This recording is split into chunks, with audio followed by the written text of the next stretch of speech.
Hello, everyone, and welcome to another episode of Just Us Dads. Thank you once again for tuning in to another Dadversation.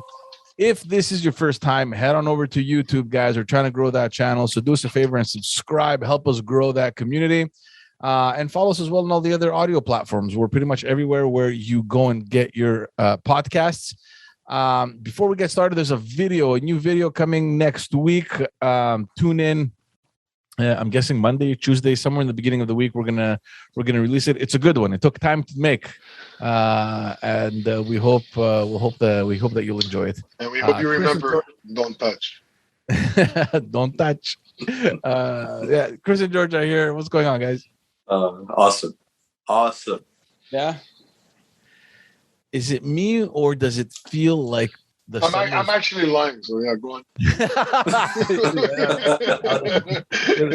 I was just about to get to that. Yeah. Is it me or does it feel that the summer seemed to just end from one day to the next and you found yourself just busy like you can't even imagine? Yeah. Like it feels like last week this wasn't the case. And somehow now it's like, we're running out of weekends. Yeah. Well, it's not over, man. There's still some summer left. Yeah, but everyone is everybody associates it to the ending and the beginning of school. Yeah, that's it. Yeah, so summer. Yeah, summer ends when you're buying school supplies, because most chances are that. We spoke about this last episode. We're all pretty much done. So surprisingly, we did that earlier. But in most cases, I would assume that parents are probably going to be buying their school supplies like maybe next week, maybe this weekend. And this is the sign that summer is over. Like if you walk into like a school supply store, like a Bureau en Gros or I don't know where, Staples or whatever. I don't even know what there is there. Or Zubri. Zubri. No, but we're talking about the bigger chains here. It's going to be chaotic, I think, this weekend. Oh, people do it online now, man. Nobody goes to stores anymore. You think? No, not nobody goes to stores, but way less people go to stores. A lot of people pick up their stuff on. Like I got it online. I had a box delivered to me with everything I needed. Oh yeah. Yeah. How do you fight that convenience, man? You know what I mean? It's like how do these stores have a chance? That's what I'm saying. So you're not gonna get craziness. Yeah, you are gonna get some, but a lot of people do it online. Yeah. Why didn't we do it online? I'm not even sure. Because we were born in 1980. I'll tell you why I didn't do it online is because I don't get my groceries online, and where I go, they sell the groceries and the school supplies. Really? What? Like a Walmart. You never been to Walmart? Oh yeah. So I had it in my hands. Yeah, I think also the fact that. Like a lot of the things on the list, we didn't even know what the hell they were. So we had to go to a store to ask the lady, what is this? Those are the things you should definitely save your money not buy. Wait. George, are your kids astronauts? What do you mean? What do you mean you don't know what the stuff is, man? I don't know the way, and it's the simplest thing, right? It's like a transparent pocket folder. But the way they describe it is like, what the hell is this? You learned the first time. You see why parents write nasty emails to teachers? You understand why? Yeah. Like, what was the one that confused us? Like, I think I had an idea of what it was, but you know that notebook that has like the dotted line between and interligne, whatever it's called there, and the way that the way they described it, I was like, what is this? Like, because there's two kinds. There's the one with there's a solid line and then a dotted line and then a solid line and then a dotted line, but yeah, different one that's a solid line, two dotted lines, solid line, two dotted. That's the one they want. I don't know, man. Honestly, that's what you use when you start learning how to pretty much put down the letters, right? Yeah, and you start writing your letters and your, the capitals. So I think mostly it's because of that, or else, maybe you're right. Maybe next time we'll try online. Well, it's an option. You have an option. Yeah. Anyway, what we wanted to discuss today, and this is something we've been talking a little bit about, but we thought that maybe this is the right timing because school is starting. And in any case, it won't make a big difference in people's lives that are listening because chances are that they've already made that decision. That whole debate between public school and private school. And that's something that I think a lot of families kind of go through, considering the fact that private schools aren't that expensive. I mean, because for people listening that are outside of Canada, the private schools here in Quebec are also subsidized by the government to a certain degree, not of course 100%, or else they'd be called public. But I think they're subsidized 40 or 60%, something like that. Which is a cool little advantage we have over here, because the families do kind of have that option to consider. And we're talking about elementary school over here. And that's the big debate. And I remember, back in the day when you and Alex were having that debate, and then finally you chose to send your kid to a private school. We kind of had that discussion over here, but it wasn't really a discussion. I think we both kind of said, forget the private school. We have good public schools like in our district here, so it wasn't really much of a discussion. But I do know that that's a huge topic in certain homes. Yeah. Yeah. Look, it is. I think a lot of people fight about this. I think a lot of people don't even compromise. It's just the person who barks the loudest wins. In our case, it was we decided together to put it in public, but in private. But it wasn't because we chose the private over public. It's because we put him in a program where he could do sports and he could do the academic curriculum as well. So it ended up being that is only offered through private. So it wasn't like the private public debate for us for our teenager.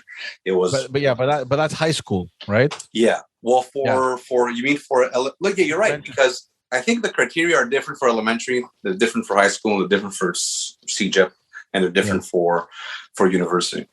For daycare, I guess it's what's nearby, right, or your friends.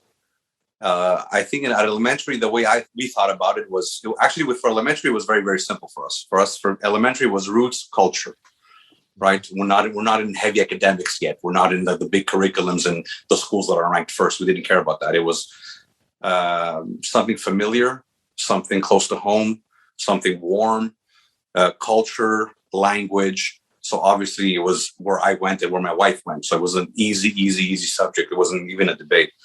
Yeah. High school was more of like, let's think about it. And high school was more like, what are the key things we want in his daily life? And it was gym, meaning exercise, right? I don't want him to have to do contests to lose weight. You know what I mean? I wanted it to be part of his daily routine. So it was. Well, he's already doing a lot of sports. So I mean, just the fact that it's sport en études, as they say, you're saving all these personal hours for yourself and for him too. That's right, and it's like to come back home, go back out. You get it done after class, then you come home. You're home for dinner. Yeah, he loves playing, and it's like it doesn't mean that he's going to do less schooling. It's just he's going to have to fit the schooling in with the sports, which is I think something that can help him with this. Yeah, like prioritize, trying to fit in, like work your calendar, just trying to schedule things, schedule priorities, prioritize your schedule. It's like all that science that he's going to be exposed to. And then we'll see for CEGEP and university, because that's when it really matters, right? University, I find that's where it really, I'm not saying that schooling at the younger stages doesn't matter. It's just that it's the basics. So you got to go through the fundamentals.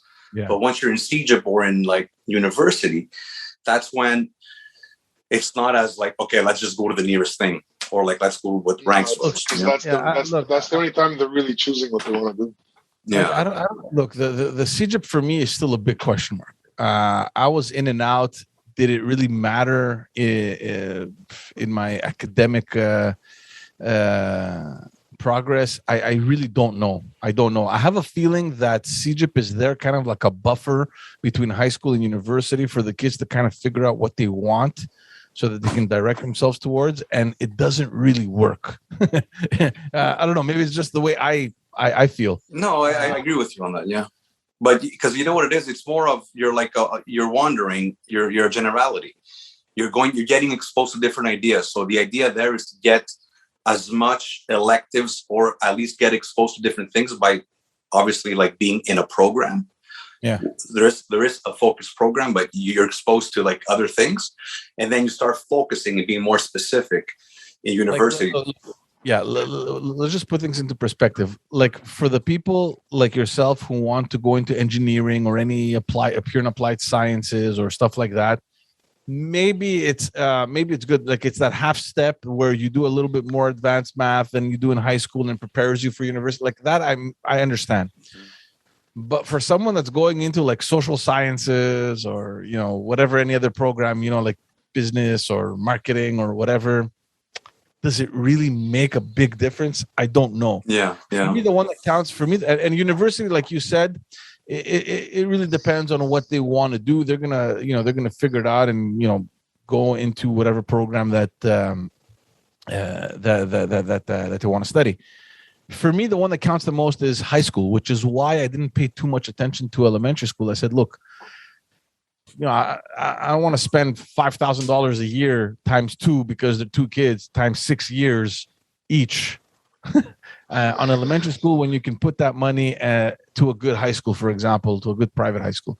Mm-hmm. That's how I thought about it. And again, it's not because private schools are better than public. At the elementary level, I mean, because I'm hearing very good things about the public school that's here next to our house. So for me, it was much more of a financial thing. I think I was like, let's just save that money and make sure that they go to a good high school, rather than putting it all in elementary. Yeah, and that's the other thing. Everyone's different. Everyone has different values. Everyone has a different situation. You know, a lot of people their kids are going to go to high school. It's where their friends go. So they don't really have any idea, or they don't have a preference. So it's like, okay, they're going to sway towards where their friends are going. You know what I mean? Which could be a good idea, maybe not. But everyone has different reasons, I find. I just, what is not good, I think, is taking too much time. You know, it's like, it's the idea of like, you know, you don't plan your life, but you take more time to plan a vacation. And that's, for me, it doesn't work. Well, you shouldn't take more time to plan a school. You should focus on the learning. Yeah. You know what I mean? So it's like you decide other people will decide where to go based on where they live. It's like, oh, this is the closest. And that could be a good thing too. But that's not the importance. The importance is the learning. It's the experience, right? George, how did you go about that with Cynthia? You know what? I'm a bit along the lines of what you described, really. I figured doing it at this young age was a bit of a waste of resources. I mean, fundamentals. I mean, I figured high school would be more important. I thought the same thing. And look, one of them is very athletic, and I'm trying to work him into a routine of a lot of sports during the week, regardless of the rest. And by the time we get there, maybe I'll have to look into something like what Chris is doing with his son. But the other guy's not the same thing at all. But he's got an artistic side. I just haven't found what makes his motor hum. Mm-hmm. So for him, I might have to find something more artistically, you know, inclined curriculum. You know, I just don't know what it is that defines him. Either one of them, for that matter. But we do have a few places that we've been looking at, and one of them happens to be very close to us and very reputable. Yeah. For sports and artistic stuff. Wow. And it's really literally less than 1.5 kilometers from my house. Yeah. Yeah, it's good. Mm-hmm. And we've spoken about this on other episodes as well. I'm very curious with those the alternative schools that they're still relatively new. It's only been a couple of years that they've been around, but that's interesting too. I've heard about those. Yeah, I'd really love to look into, but I don't know if that happens in high school or if they're still elementary. I don't know what level of education they serve. I don't remember. I've looked into it, and it's definitely interesting. It's definitely not for every parent. I think it's for every kid, but it's not for every parent. You know, a lot of people, I don't think they're open to these ideas. They're too because it's such a drastic difference from what we went through, right? Where it was, this is what you learn. And now there, it's like, from what I'm hearing, it's, look, don't worry, we'll do a little group over here, then a little study thing here. Then they try to find what kids are stronger at, and they focus on that. And they try to integrate those interests somehow into the curriculum that needs to be completed by the end of the year. I don't know how it's done, but it's interesting to me because I mean, we've had so many discussions on this, and I've heard so many other debates on our education system here, and I think it's far from perfect. I don't think it's the worst. No, but it's a step into the future. I think the future is going to look. We're talking about picking a school. I don't think we're going to be talking about picking schools in the next 20 years. You're not going to pick a school. Learning won't be in an establishment. It won't be in an institution called a university. It's going to be different, you know? And when you're starting to think like, look, elementary, you get educated because you want the basics, right? Reading, writing, arithmetic, right? So you get the basics. You're exposed to society. You start learning about society. You start learning how to fight, how to win, how to compete fairly, what fairness is, what equality is. Then you go into high school. Now you're getting general knowledge. You're getting the knowledge that you need to kind of like have a conversation with somebody that's older than you. Then you go into your CJ where you're searching, you're trying to find meaning. And then university is like, let's pick a career now. But university is not the end. It should be the beginning. This is where everything starts, right? But what's going to happen in the future is that, like, we're 40, right? So there's a very high chance that in 20 years, our job will no longer be needed. But our kids, there's a very high chance that the job that they're going to want is not even discovered yet. Right. So, you know what I mean? So there's that uncertainty too. School's going to change. Information is going to change. The way we get knowledge is going to change, you know? It's still strange to even think about that. And I'm talking about, especially, you know, in advanced education, like, you know, CJIP and university, where the context of where you are matters in your academic upbringing, I find. And we've spoken about that. I mean, you give classes online and it just doesn't work, man. It's like, you need the dynamics of a classroom. You need to have that, you know, especially in the field I studied, which was, you know, in human sciences, where, you know, there was a lot of debates and there was a lot of discussions, and you need that kind of atmosphere. You can't do that online. I understand what you're saying, that eventually things are going to change and it's going to evolve, and the education system as we know it today might not be the same. But at the same time, it's worrying because you do need this kind of environment. You do need it, but just because things evolve doesn't mean that other things get completely eliminated. Yeah, and your social life is not going to be centered around school. It's going to be centered around other discussions, other institutions. It's going to be around friends. It's going to be around work. Yeah, you know what I mean? It's just plus the life of the student won't be the same. I'll give you an example. Like, I'm saying this because we got the box. We received the box today with all the stuff, and I looked over the books, and I need to know what my kid's going to be taught. So there's the novels, there's the history books, all that stuff, and then I'm thinking that the only way we could have gone faster, let's say, was to try and maybe get ahead. You would maybe read a chapter ahead. Maybe not, but you're basically trying to run through the material a little bit quicker. The advantage our kids have today is so much more, because they could get a parallel education like on YouTube. You know what I mean? Or they can skip steps and cheat. Yeah, instead of reading the novel and writing the book report, it's like, okay, let me see the summary. Let me see somebody that's read the book, has put the summary online. Let me download that, read that, and then I can cheat. Right. You know, that's what I mean by a different world. And that's what eventually you're going to be getting your information elsewhere and cheap. I believe information and education is going to be maybe free. But yeah, you know, but is that to their advantage? I mean, well, it depends, man. It depends. Look, your school is what? Go there, get the information, absorb as much as you can, have fun, build new experiences, hopefully keep friendships, and move on to life. Move on to the next phase.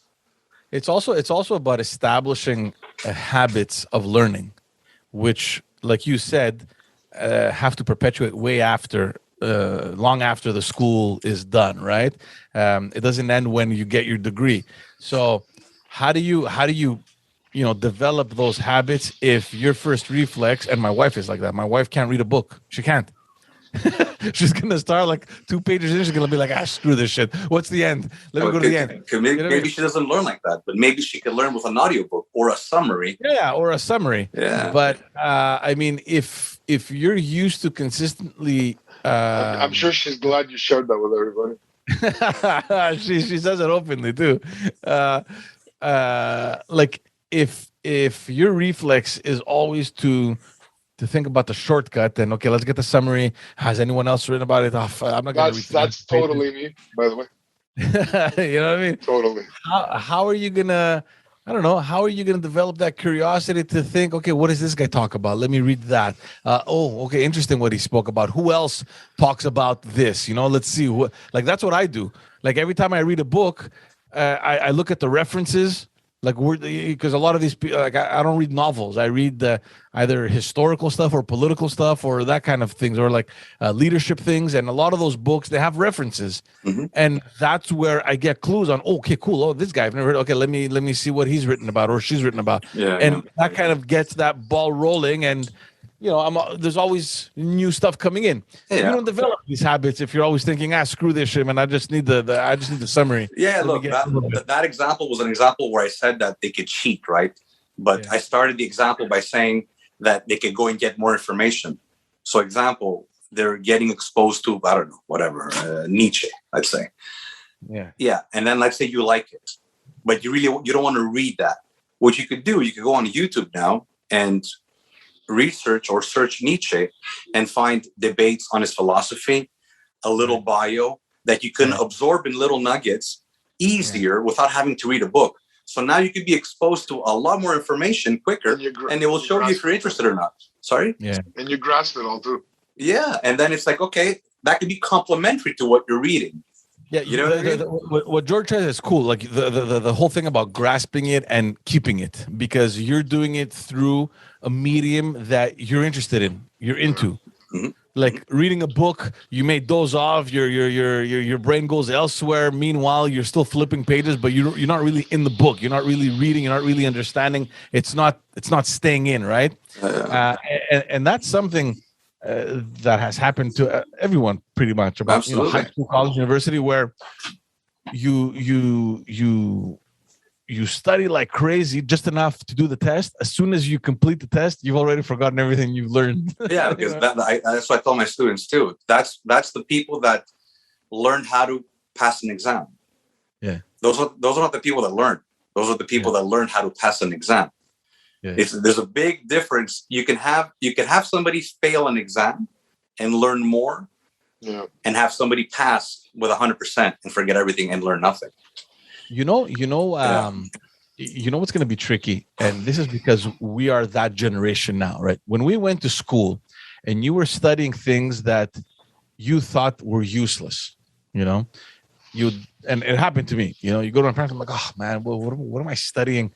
This, like, who needs to know how to calculate whatever the angle on a triangle, for example? Like the guy who built your car.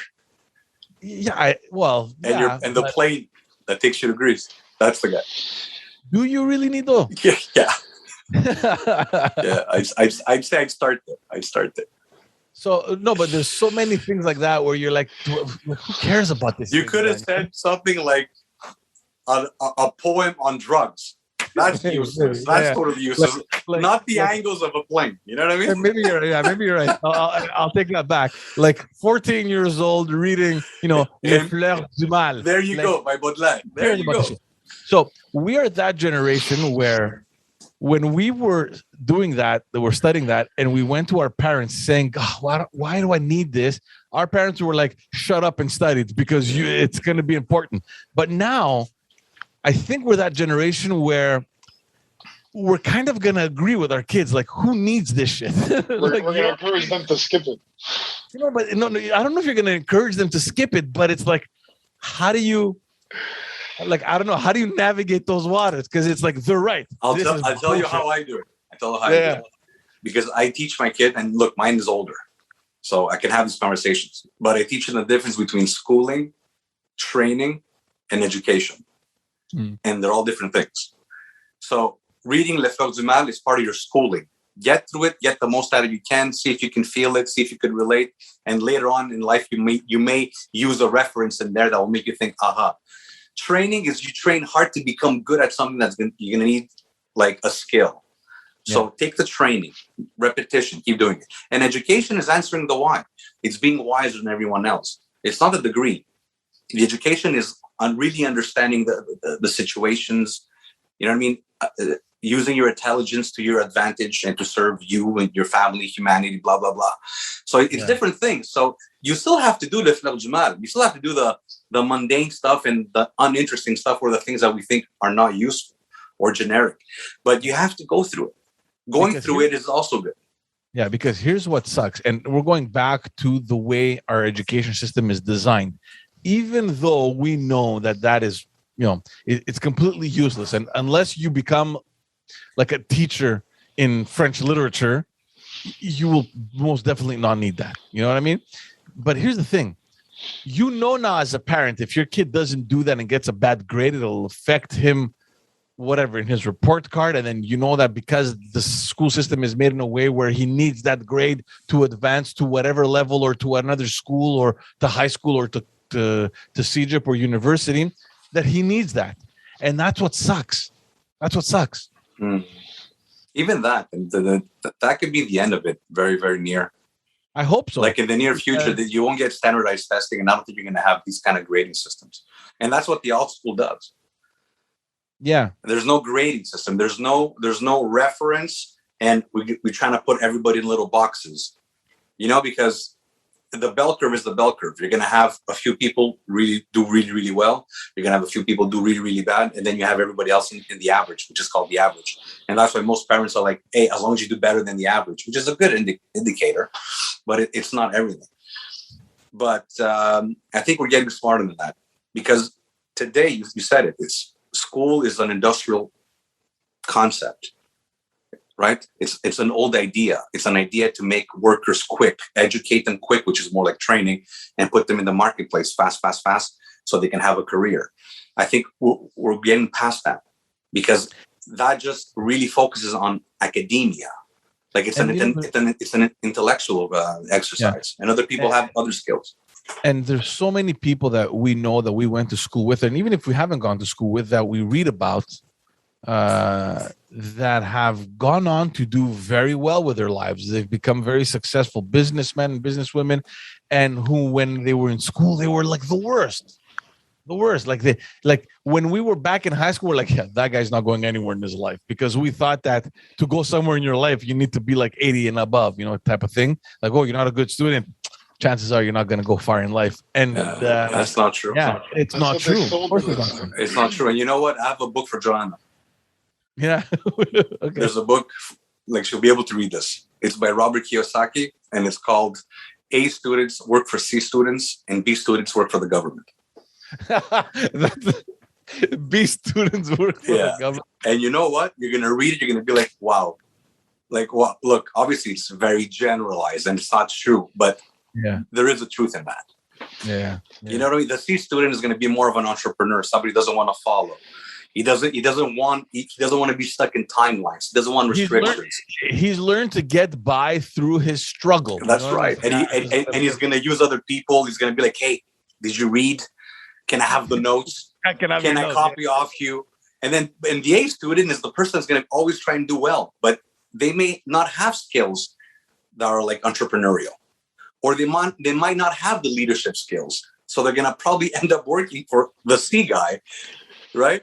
Or the professors. We've also seen the opposite, where straight A students in elementary school completely flopped in high school. You know, where it's like, okay, this is a whole other level of difficulty, and for me, it was always strange. There was a few kids that we went to elementary school with, where in high school they didn't do that well. Like they weren't top of the class, you know. And that to me was also very mysterious. Like, okay, what exactly happened? Of course, many things can happen, but it's like you're supposed to be a good student. You're supposed to know this stuff. Yeah. Whereas I was pretty consistent in the middle. It was, the 70-ish mark, like somewhere around there, you know? I wasn't that, man. I was like either I get like I've gotten a 102 out of 100. I would get an 102 or 30. You know, and I would average somewhere well. But it was like, if I liked it, I was interested, I wouldn't even need to read. I would just pay attention. Yeah, same. And I would just 100. Or, you know, you skip half the semester and then it's like, fuck, what do I do now? You know, and then you get 30s. I've failed the class 3 times. I remember. Yeah, organic chemistry 3 times. The first time was a good. The first time was like a 55. Like I almost had it. The second time I failed worse because I thought it'd be easier.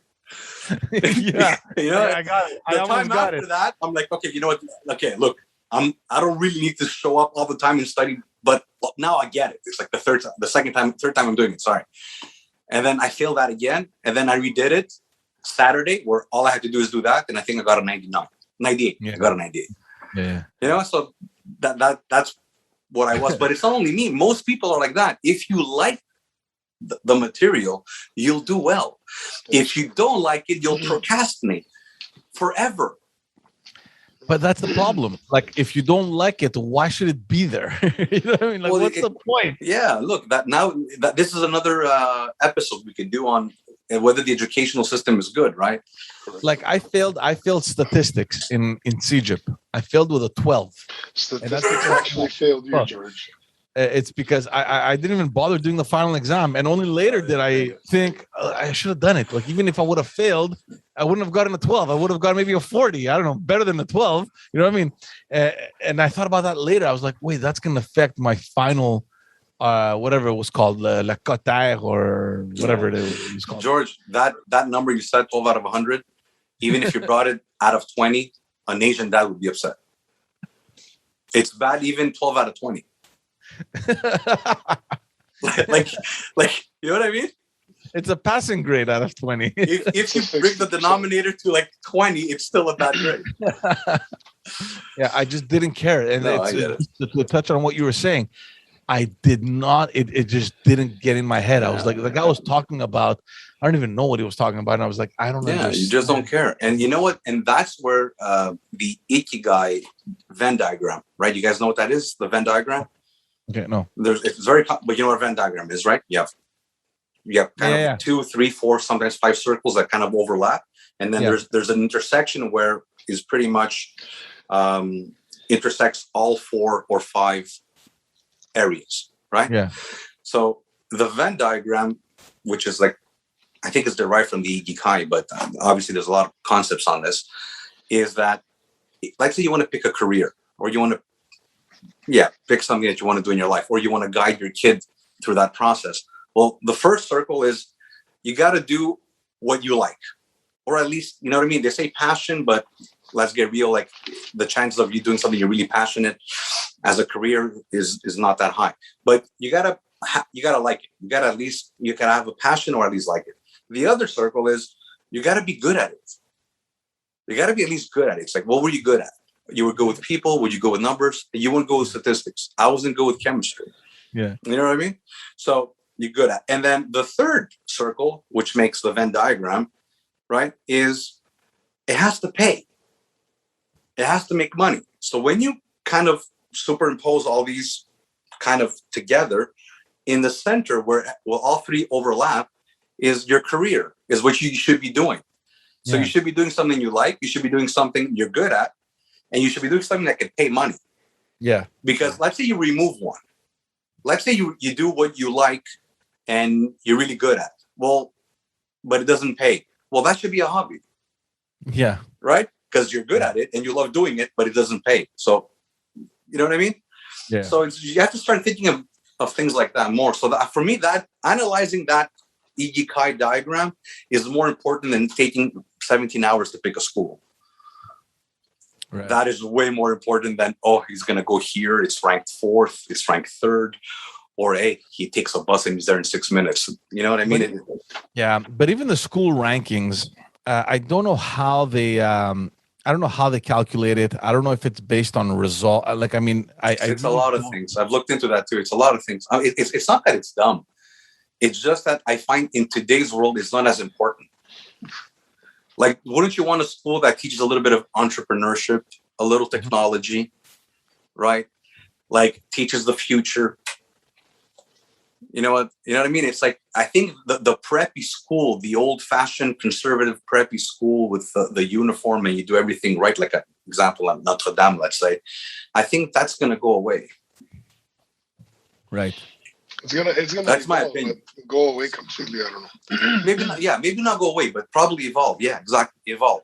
It's gonna definitely evolve. Yeah. Because these types of schools, don't forget that they had succeeded in becoming reputable in a lot of sectors. Like they had the academics, but don't forget they had very good sports teams. Like you went to these schools and you got into the hockey team or the basketball team or whatever, the soccer team. Chances were that you were winning, I don't know, whatever the competitions were, like they were really up there. Mm-hmm. So they had this reputation across the board on all these things, and that's what made these schools attractive. The element that I missed you're right about that. You're right. Absolutely. The element that I missed that makes these schools a little less desirable now is how strict they are and how they're focused on grades. Yeah. You know what I mean? It's like you don't want to discourage your kid because he's getting bad grades, because all it means is that he just wants to do something else. Yeah. Right. And I'm saying we're like the soil is fertile now to do other things. What I'm basically trying to say is that while you do your schooling, you could get your education on the side. Like the things that are important in life or the skills that you really want to hone, you could get them elsewhere. You know what I mean? It's just a hurdle you got to overcome. Yeah, it's just you got to get through that phase. Yeah, I don't know, man, guys. It's such a tricky and confusing kind of territory for me. I'm telling you now, because I get what you're saying, and I agree with you 100%. But at the same time, in the back of my mind, like I'm thinking, is it not maybe a thing about discipline? Yeah, okay. Grades aren't important, but the fact here is that you need to sit down and study and learn this thing, even if you don't like it. I mean, I don't know. It's the discipline of getting your mind straight at doing something. You know what I mean? It's you got to learn the math, or you got to learn whatever course. You're right. It's not that it's not important. I'm just saying it shouldn't be the focus. But because what I'm saying, why I feel like I'm confused is because I agree with all these things, but I feel like when it's gonna come, my time to kind of be over my kids' shoulders when the time comes to studying, or when it comes to their grades, something inside me tells me that I want you to be good, I want you to succeed, and if that's the measure, if it's the grade, then you got to go get that. Like if that's the measure of the success, then you got to do what it takes to do that. Yeah, I don't think grading is the measure of success. It is a milestone. It isn't. I'm saying, like, in the school system today. It is. Yeah. To accomplish it. Yeah. But what's more, well, at least to me, I'm always talking about where I'm coming from, right? This is my opinion. This is not what I think it's more important if you're a 60% person. Let's go with the grades. Okay, let's say we assume that grades. This is the grades. 60%. It's wrong to go and try and get 90s. The 60% should do the best 60% could do. You know what I mean? Yeah. And it's just trying to get better, a percentage better every day, 1% better every day, 2% better every day. It's not about going for you should be able to get a 75. Where does a 75 come from? What does that even mean? Yeah. How do you accept? You should probably just gauge the level of development, I guess, or of improvement. Yeah. If you start down here and you've improved 80%, you did better than that guy who just didn't really improve. He was just. Yeah. How easy is it for a parent to accept that his kid is a 65 grade kid? If the kid gave it what he had, you gotta accept it. You gotta respect him for it. Yeah, I think it is what it is, man. Like, I tell my son all the time, I don't care if you fail. I just want to know you tried. If you tried, you're learning. If you tried, you got better at something. Even if you didn't pass for them, you got better at something. You tried. It developed you. It got you a step ahead. Because it's always relative to another benchmark, right? Let's take 65. 65 means nothing. First of all, 65 can be compared to the average, right? If the average is 80, 65 is probably not a good number. If the average is 45, 65 is a great number. Now, 65 relative to what you were before. 65, right? 65 relative to you didn't try and got a 65. That's a brilliant kid. Yeah. Right? You worked all night and got a 65. That's a different 65. Yeah. And that's why I'm saying 65. Yeah, it is a measure, but it shouldn't be everything. You know what I mean? The 65 relative to what is more important than I got a 65, I got a 70, or I got a 90. I got a 98 in chemistry after the fourth time. Yeah. Right? I got a 55 the first time. But what were the reasons? You know? And well, that's how I see it. That's how I see it. Like George said, you want to see effort. You want to see him trying. And you always want, okay, why? Why don't you want to go through this? What don't you like? And then that becomes a conversation and you get more information. And then, okay, you don't like this book. You still have to read it. Great. But let's go find a book that you do like. Right. Okay. You don't like reading the book. All right. Will audio work for you? So it's just picking up on the little clues. You know, that's what I'm saying. Learning is more important than picking school. Just like planning your life is more important than planning a vacation that you're going to go in 2 weeks. Yeah. And I find we don't, parents don't think like that, unfortunately. Some do, but not all do. And I've had these conversations with, I wouldn't say hundreds, but a lot of people. And it's always like, is it near? Is it ranked? Is it private? Is it public? Is it expensive? It's not expensive. Boom. End of conversation. Yeah. But we're looking on the internet for 15 days in a row, trying to find something that's, this school it's not that good, but it has this, you know what I mean? I mean, look, you can't blame the parents because they really want to choose to make the best decision, right? Because their kids aren't at an age where they can decide for themselves. So it's like you want to make the right decision. Unfortunately, we've been programmed to think that the best school is the one that is best ranked, because that's how it is. Or some people think the best schools are the ones that are private because they get more resources, right? Yeah, but the school doesn't exist in a vacuum. The school only is a school with your kid in it. So the experience is part of it. How he sees things is a part of it. Yeah. So you can't really pick a school. So you have to analyze your kid first. That's very true, because the example that was my brother coming to our high school, which was really not a smart idea. And my parents just wanted to have a good school for him. Is this an episode of bashing your family, bro? No. When did I bash my family? Well, you started with Joanna. Now it's like your brother. Like who's next? I'm giving an example that she doesn't have the attention to read a book. But what you're saying is important, because my parents did that with my brother. They sent him to our high school, which obviously he just wasn't good enough to be in, right? And I have an example for you. For you. And there's obviously, this is subjective and there's no answer. But I'm going to give you two scenarios. Scenario one, somebody goes to tech school, not the academic stuff, right? The specialty, the tech school, right? Yeah. No intellectual here. And finishes his degree or his diploma, whatever, actually, or certificate, right? He finishes it in 2 years and he spent, I don't know, $1,000. And he's making 80 grand a year, right? That's scenario one. You have scenario two. This is more in the States, but I'm going to try and bring it into a Canadian example. You have somebody that goes to school for 12 years in a row. It's cost him $100,000. Okay. He's in debt, 90,000 of that. Yeah. Okay. And he goes into the marketplace starting at $80,000.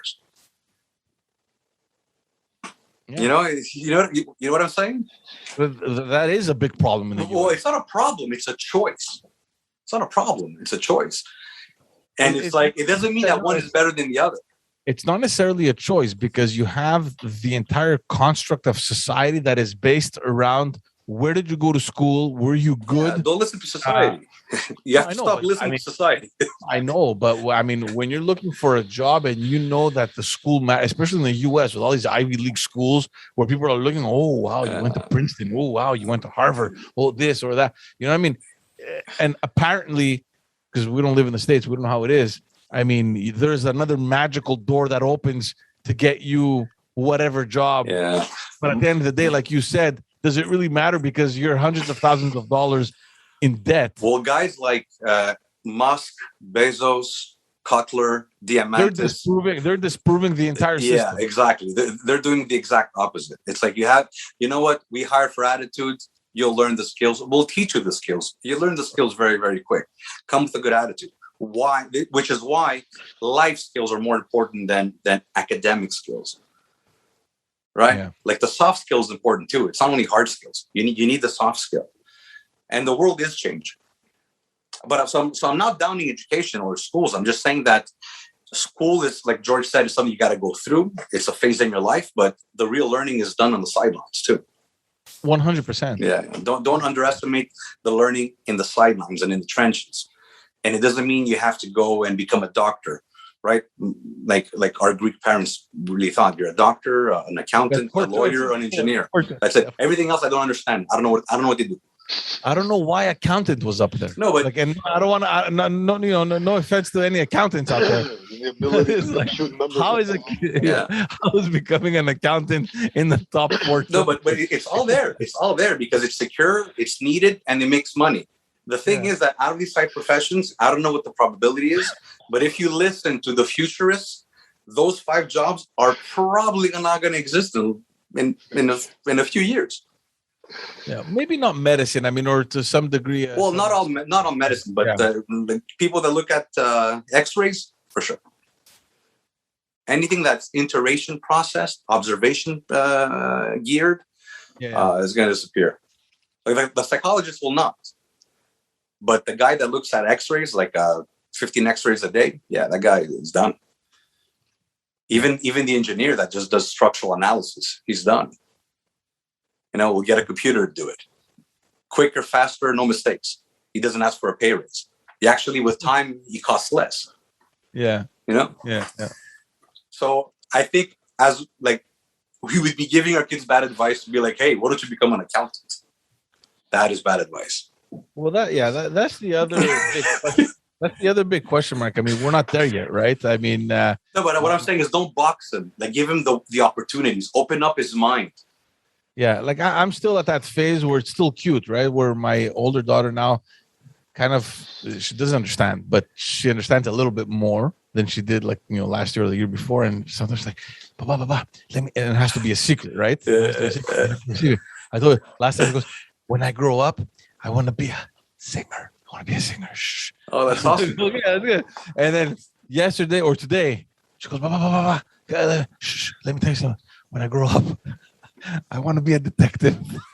Where does that know what? In the future, she'll be able to do both. She'll do both. Like, I don't know what it's going to be next month. Whatever she sees on TV. I don't know, whatever, So I'm still at that cute phase. So I'm not really phased by any of that. But, man, I don't know. My wife is very much geared on discipline. And I know that she's going to be behind them 100%. Like, do this, we want the grades. Like, I know how my wife is, and she thinks you need to succeed, not necessarily because I want you to be the best, just because this is what you need to do. You got to do it because that's how that's where you need to go to accomplish. She's trying to get them to have the most options they can. And I know that's gonna come from my wife 100%. I'm a little bit like that too, but at the same time, knowing that, I did like that with yourself, with your 60%. I did well, and I wasn't the perfect student. We know so many people that have accomplished well with your 12%.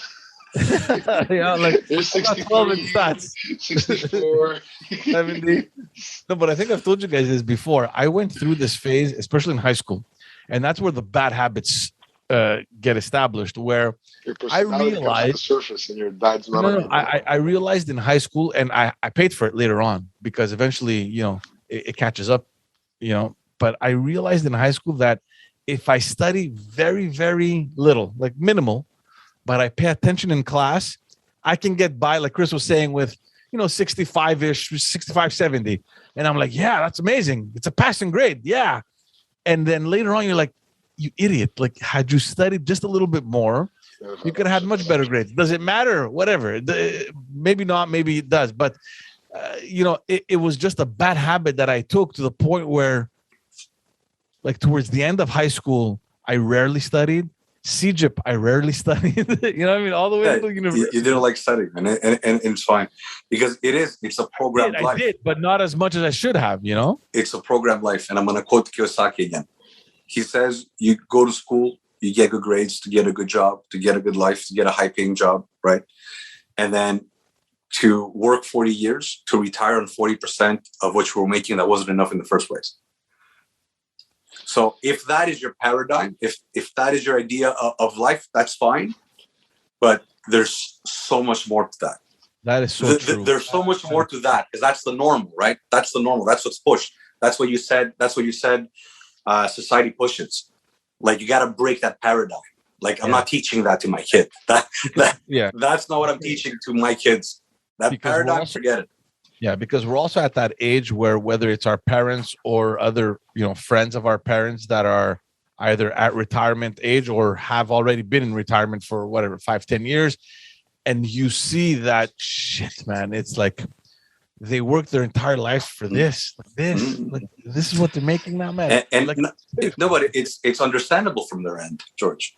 Because they did, and I've analyzed this. I've looked at this. Like, obviously, I teach part time, and education is something I like. So, I delve in it. But it's excusable and it's understandable because they never had that. So it was a structured way of living that they needed to push to us because they never got that result. So they thought that structured way of living could get a result that they never got. So it's a big thing for them. It just, now we know better. Because we know what the results are, and they're not always necessarily good. Yeah. Right. So you can open up your kid's brain more. Don't discourage him. Don't put him in that box, because then all he thinks about is the box. When I was in politics, one guy walked in, and I felt so sorry for this guy. He was in his late 60s. He was applying for his retirement, and he came and he's like, "I need help." He goes, "I have no money." He goes, "I'm getting nothing from the Quebec government. I'm getting the old age pension from federal." And he goes, "It's impossible." I go, "Let me see your paper, the régime des rentes, the taxes that you've paid and the contributions that you've paid through your salaries." And the guy worked in restaurants his entire life. Everything was under the table. Nothing was declared. So obviously there is nothing in the bank. So the Quebec government, they're like, "Well, we have nothing on file. What kind of pension do you want us to give you?" And I saw that, guys, and I felt so bad for this guy because obviously he didn't know better. This guy, he was off the boat. He was uninformed. He was getting cash all his life under the table, nothing declared. And he reaches the age of retirement and he has nothing. A lot of people like that. And that's another thing, right? Like we spoke about learning, we spoke about picking your university, picking your career.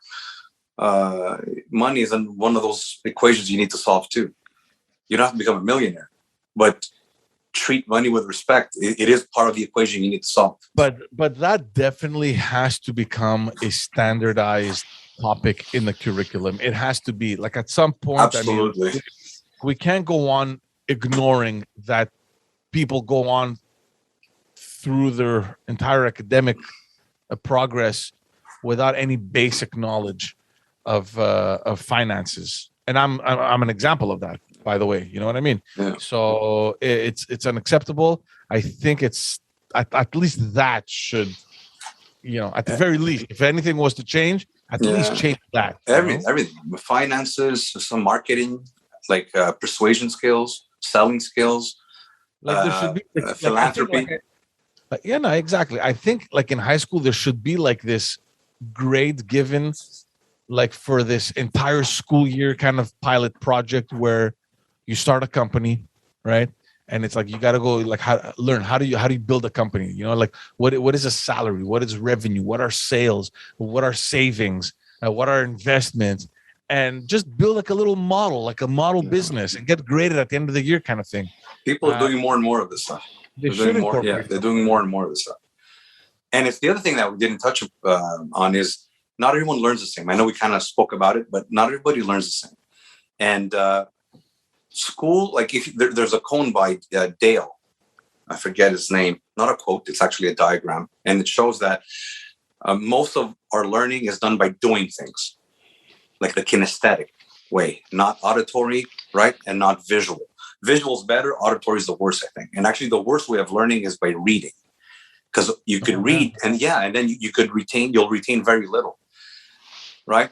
And then in school, you listen to a teacher, and then whatever you hear, you're going to forget, right? So you need to incorporate a lot of different things. So I read that, obviously, and when I started incorporating this in my teaching, I saw more results in my students. So the idea is like teachers have to teach more like kinesthetic, auditory, right, and visual. So you got to put some visuals, right? You got to have people see things, see diagrams, see pictures, right? You got to talk and emphasize more. Like if you're talking like this all the time and this is people don't learn like that. But if you start emphasizing, you know what I mean? Playing with the room, going loud. Go with the dynamics. Go with the dynamics. Exactly. That's 2. And number 3, kinesthetic. Bring them up. Go write. I do that all the time now. Well, not anymore. Like with COVID, like it's online, but it'll be come up and write. You write it, solve the problem. So they need a bit of everything, and they need to participate too. So the standardized way, the industrial kind of format where you sit and there's a blackboard and people just talk to you is on his way out. Yeah. And that's why there's guys like Pierre Diamantis with Max Prize. I think it's called a Prize Max. Either Max Prize or Prize Max, where this guy is going to just say, look, I'll give $1 million if people could solve a problem. So people get involved, they do a project, and it could be a 5-year project, 3-year project, a 10-year project, but they're involved. So they're doing. All right. You know, and entrepreneurship is something, it's at least a skill that everyone should know, because the future does belong there. You know, so that's why I'm back to like, not everyone teaches the same. Not everyone learns the same. Not everyone has the same skills. Not everyone has the same level of intelligence. So we're understanding this. So the future is different. The future points to different ways of learning, different ways of absorbing knowledge. And my kids and your kids are not going to be telling their kids, so which university are you going to go to? Private or public school? No, they're not going to be having a conversation. I don't know what conversation they're going to be having, but it ain't going to be that. I wish I lived long enough to kind of see how things change when they're at that age. You might, man. I hope I will. I mean, you know. There's a project right now for people that are trying to solve the death problem. Yeah. There's guys that are saying that we could possibly maybe go to 300 years, right? Because there's turtles, there's sharks, there's certain living things that could go to 300 years. So if they can do it, if a living organism can do it, there's something in that organism that we need to analyze. But maybe it's specific to that organism and not us. Yeah.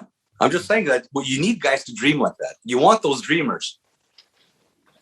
That's when you're going to have to deal with other issues, overpopulation. That's another podcast. And that's where you're going to have a real climate crisis. And there's a bunch of things that can potentially unfold from that. But yeah, that is another podcast. In any case, let's wrap it up for this one. Thanking everyone for tuning in. Check out the video that we're releasing early next week, Monday or Tuesday, depending on when that video is going to be ready. But it's going to be early in the week. I think it's going to be ready for Monday.